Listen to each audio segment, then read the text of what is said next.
dhaabbanni Kurulus Usmaan filimni akka eegaluuf deemu ifoomsanii jiru. Bara as deemu kana keessatti filimni Kurulus Usmaan immoo kan Orhaantu eegala. Namni bakka Orhaan bu'ee jiru eenyu? Maaliif isa kana filatan? Akkasuma maqaan aktaricha filameetoo eenyu? Kabajamtootaa fi hordoftoota Oromoo Riikardii Dhibbakeedha. Akkuma kanaan dura baname chaanaala YouTube keenya irratti odeeffannoolee garaagaraa qabannee isin beeksisuudhaan beekamna. Kanaaf warroonni haaroo taatan chaanaala Oromoo Riikardii Dhibbakee viidiyoo kana jalqabuudhaan duratti subscribe godhuudhaan akka jalqabdan isin gaafanna. Viidiyoon keenya torbaan hin gallakkifnu akka namoota baay'ee bira nuuf gahu like, share akka nuuf gootan kabajaa fi jaalalaan isin gaafanna. Kanaaf haasoo keenya jalqabuudhaan duratti yookaan marii keenya kan irraa jalqabuudhaan duratti intiroo gabaabaan booda walitti dachaana.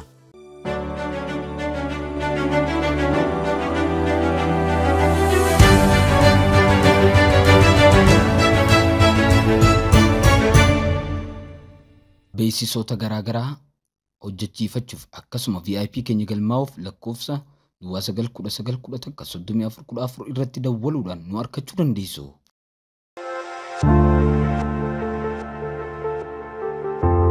Oromoo Riikardii Dhibbakee. Mee jalqaba maqaan taphataa kanaa eenyu? Maqaan taphataa yookaan aktaricha kanaa yookaan bakka Orhaan kan bu'ee jiru kun Meertiyaazik Ogloo jedhama. Taphataan kun nama dargaggeessa yommuu ta'u, kana cinatti taatoon kun tapha Orhaan yookaan filima Orhaan keessatti aktara tahee hojjechuudhaaf nama filameedha. Egaa inni kun yookaan namtichi filame Meertiyaazik Ogloon kun caamsaa 10 bara 1993 magaalaa Istaanbul keessatti dhalate. Barnoota keessatti biizines manaajimentii barate. Garuu yeroo muraasa booda aktarummaa hojjechuu akka qabu waan hubateef yeroo muraasa booda piroojeektii gurguddaa hojjechuutti makame. Bara 2023tti filimoota siiriyees yookaan kan kutaadhaan deeman lama hojjetee sababa kanaan namni kun beekamaa ta'e yookaan beekamtii argate. Waa'ee taatoo kanaa yookaan aktaricha kanaa yoo dubbanne immoo ibsi fuula isaa baay'ee gaarii ta'uu dubbatama yookaan akkaataan inni itti hojjechuu danda'u nama jabaa ta'uu isaa namni baay'een ni dubbatu. Garuu waa'ee isaa xiinxalli keenya maali? Aktarichi kun gara fuulduratti aktara akkam yookaan nama gaarii ta'uu isaa akkami hojjechuu ni danda'amoo hin danda'u waan jedhamu mee ni ilaalla. Kana dura Enjiin Altaan gahee Eertugrul Gaazii kan hojjete yoo ta'u yookaan bakka Eertugrulitti fakkaatee kan hojjete yommuu ta'u, Buuraak ammoo Kurulus Usmaan keessatti gahee Usmaan Bey hojjeteeti jira. Garuu dhuguma taatoon kun yookaan aktarri kun filannoo mijjaawaadhamoo yookaan inni kun hojjechuu ni danda'amoo hin danda'u bakka Orhaan? Mee waa'ee isaa dubbannu. Yoo waa'ee Orhaan yookaan filima Orhaan keessatti kan agarsiifame kana yeroo dubbannu sana booda hunda dura ulfaatina isaa xiqqoo dabaluu qaba. Inni kun qaama isaa yoo laalle xiqqoo nama xiqqaa fakkaata. Kanaaf ulfaatinni isaa dabaluu qaba. Sababni isaas yoo teessoo loltootaa irra taa'ee yookaan teessoo aangoorra yoo ni ta'ee jiraate kanaaf jechuudha inni kun ulfaatinni isaa xiqqashoo dabaluudha qaba yookaan ulfaatina qaamaa akkasuma nama sammuudhaan jabaa ta'uudha qaba. Kana waliin hanga ammatti baay'ee hin beekamne inni kun aktara gurguddoo keessatti illee hin ilaalamu jechuu kooti. Garuu muuxannoo isaa ilaalcha keessa galchuudhaan aktaroota yeroo keenya keessa tarree duraan beeynu irraa yookaan aktaroota duraan beeynu keessatti isaa arguun ni dandeenya. Yeroo ammaa kana hordoftoota Instagraamaa miliyoona 2.5 kan qabu yommuu ta'u kunis laakii 25 ta'a. Turkiin ilaalcha keessa galchuuf amma inni xiqqaadha yookaan akka aktaroota warra Turkiitti yoo ilaalle inni xiqqaadha. Garuu kun Kurulus Usmaan irratti dhiibbaa guddaa qabaachuu ni danda'a. Aktartichi kun wanti akkasii hin ta'u jennee ni yaanna. Sababni isaas Mahammad Bozdaag seenaa gaarii yoo barreesse aktartichi kun kamiyyuu yookaan aktara fedheehu yoo ta'e ga'umsa gaarii qabaachuu ni danda'a. Beekamtii gaarii qabaachuu ni danda'a.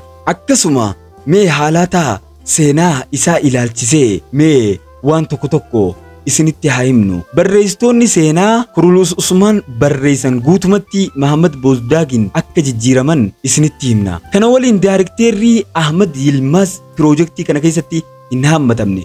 Garuu ammoo aktartichi haaraan filmii Orhaan takataataa kan deemu keessatti fudhatameera. Gama biraatiin taatoon kun hangas beekamaa waan hin taaneef yookaan aktartichi kun beekamaa waan hin taaneef akkas filannoo akka hin taane beekamaadha. Kanaafiidha seenaa gosa kamiifuu of madaqsuun kan yaaluuf yookaan seenaa bareechanii tolchuun kan barbaachisuuf isa kanaafi. Maaliif jennaan aktartichi waan nama beekamaa hin ta'iniif jechuudha kanaan dura. Kana jechuun seenaa irratti dhiibbaa uumuu hin danda'u jechuudha. Yeroo seenaan gulaalame jechuudha. Inni dargaggeessa ibsi isaa gaariidha yookaan haalaataan isaa bareedaadha. Sababiin isaas aktartichi gahee Orhaan Bey taphate kan duraanii jechuudha ija halluu diimaa qaba ture. Akkasuma rifeensi isaallee diimaadha. Namni kun immoo kan amma bakka bu'uu deemu kun ijji isaa halluu diimaallee hin qabu. Rifeensi isaallee gurraacha. Kanaaf daawwattootatti tokko ta'uu yookaan wal fakkaachuu yookaan jaalatamuu dhabuu ni danda'an. Garuu suutaan namni torbaaniin ofitti fudhachuu ni danda'a yookaan ni jaallata. Sun shakkii hin qabu jechuudha. Kanaaf sababa kanaaf eegalan. Kana waliin Mahammad Bozdaaq garuu aktarticha enjiin altaan fakkaatu tokko yookaan kan isa fakkaatu tokko filachuuf yaaleera. Akka isaan seet yookaan yeroo laalanitti jechuudha rakkoon uumamuu hin dandeenyeef. Namni kun gama naamusaatiinis gaariidha jedhamaa jira. Kan ammaa kun jechuudha. Maalumaafuu hanqinni ammaaf isarratti argine xiinxala dhuunfaa keenyaati. Namni kun yoo xiqqaate ulfaatina qaamaa dabaluu ni qaba san beekamaadha. Mahammad Bozdaaq yoo ilaalle haalli umrii fi haalli marii fi ibsi isaa duruu gaariidha. Gama kanaan yoo jennee ammaaf qabxii 10 keessaa 7 yookaan 8 kennuuf ni dandeenya. Maalumaafuu yeroo beeksisni Orhaan yookaan filima Orhaan dhufu dandeettii aktartichi kun qabu yookaan hangam akka ta'e baruu ni dandeenya. Ammaaf garuu aktartichi kun urjii ka'aa jiru waan ta'eef yookaan nama haarawaa biqiltuu amma biqilaa jirtu waan ta'eef ofitti amanamummaa akka qabnu isinitti haa himnu yookaan akka nama jabaa ta'ee isinitti himna.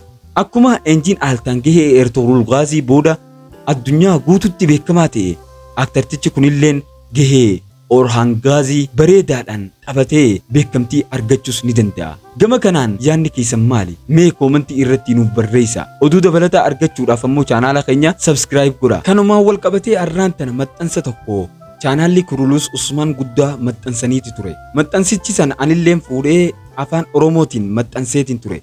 Garuu namoota baay'eedhaaf yaadni san nuun golle jechuudhaan koomentii irratti dubbachaa jiru. Mee isiniif haa dubbisuwan.